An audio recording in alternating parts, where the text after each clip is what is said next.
istilah yang kita pakai untuk mengutuk kerusakan-kerusakan macam itu pun istilahnya pakai kata itu. Pelacur akademik, pelacur dari dunia ilmiah, pelacur dari kaum intelektual.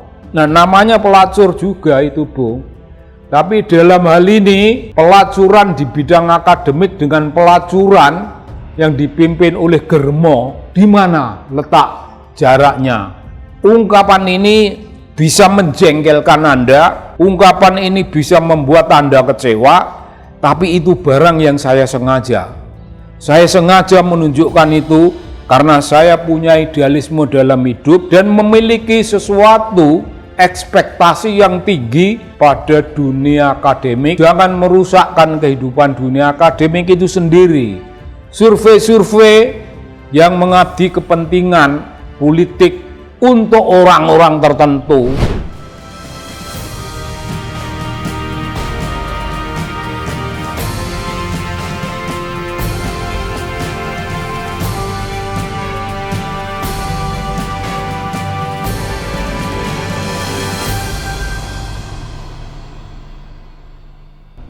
Terima kasih dan salam dari kanal Anak Bangsa. Sekarang, Bung, kita membicarakan persoalan yang lebih menusuk perasaan, persoalan yang kedalamannya begitu terukur, kedalamannya sangat mencukupi membuat perusakan, yaitu merusak kehidupan dunia akademis. Siapakah yang melakukan perusahaan-perusahaan semacam itu? Bukan perusahaan, pengerusakan. Orang-orang yang melakukan pengerusakan terhadap kehidupan dunia akademis itu sebagian ya orang-orang yang menjadi bagian dari tingkah laku politik dan wujud praktis tindakan-tindakan kaum akademisi. Saya punya catatan yang menyesalkanlah dalam hidup kita itu dari kawan-kawan yang namanya perusahaan survei. Namanya perusahaan survei. Survei itu, Bung, ada dua jenis. Satu survei yang didasarkan pada kebenaran akademik, menjaga reliability hasil-hasilnya.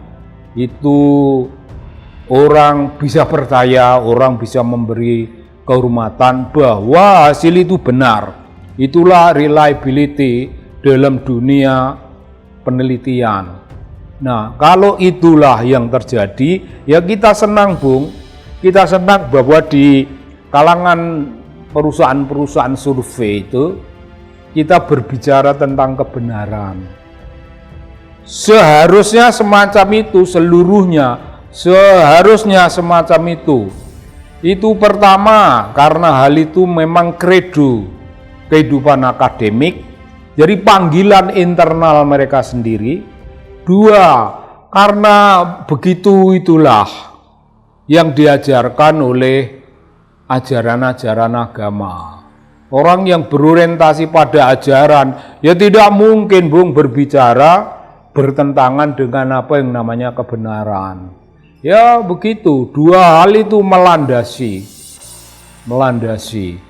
Namun di masyarakat kita ada survei yang dasarnya pesanan.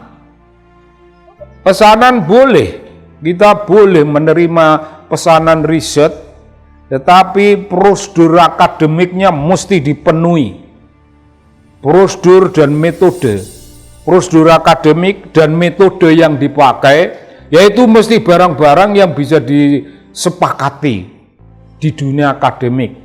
Tapi kalau pesanan di sini termasuk memesankan supaya hasilnya sekian, supaya hasilnya seperti ini dan sejenisnya, nah itu bukan lagi pesanan, Bung.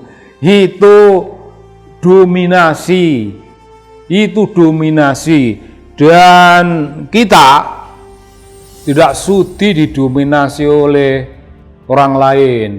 Itu gambaran dari penguasaan. Diri kita dikuasai oleh orang lain karena duit, dan duit.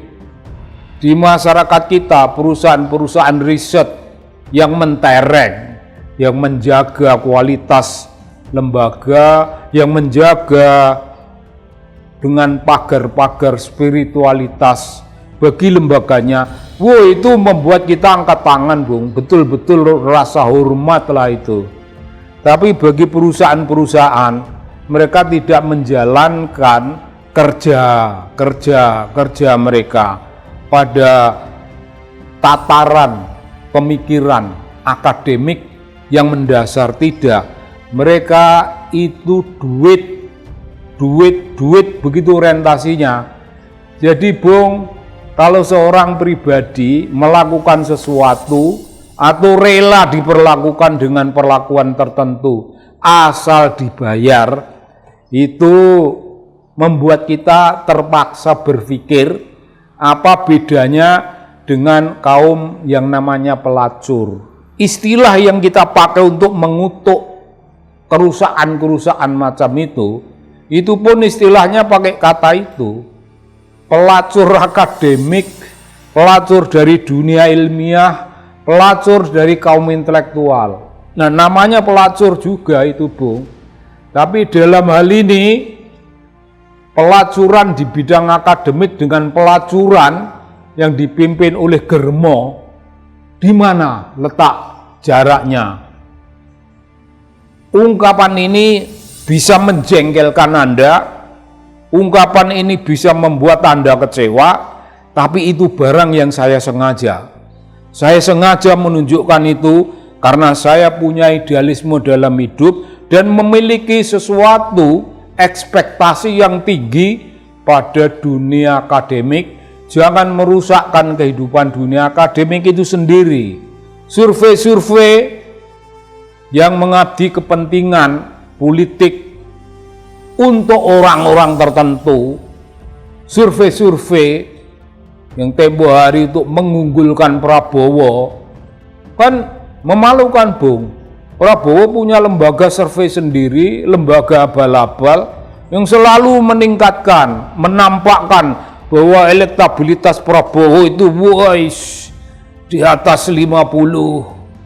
Tapi itu tidak berdasarkan realitas, tidak berdasarkan pada apa yang terjadi, dan lebih parah lagi, itu menentang, itu menggores-gores, melukai tradisi akademik, melukai metodologi dan taktik strategi yang dipakai oleh dunia akademi di tingkat lapangan.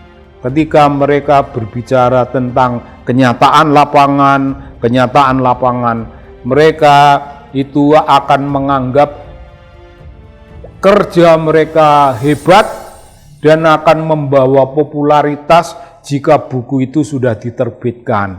Idealisme itu semacam itu, Bung.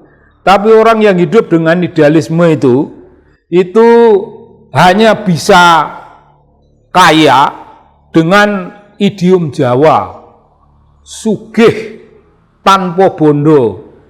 Ya gimana, Bung? Kaya tanpa harta itu apa? Begitu orang Jawa punya kemuliaan memikirkan.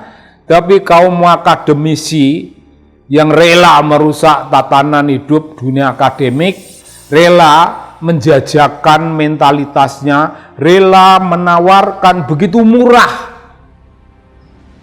harga dirinya kepada pemilik uang, itu sama saja dengan pelacuran yang dikelola oleh Germo.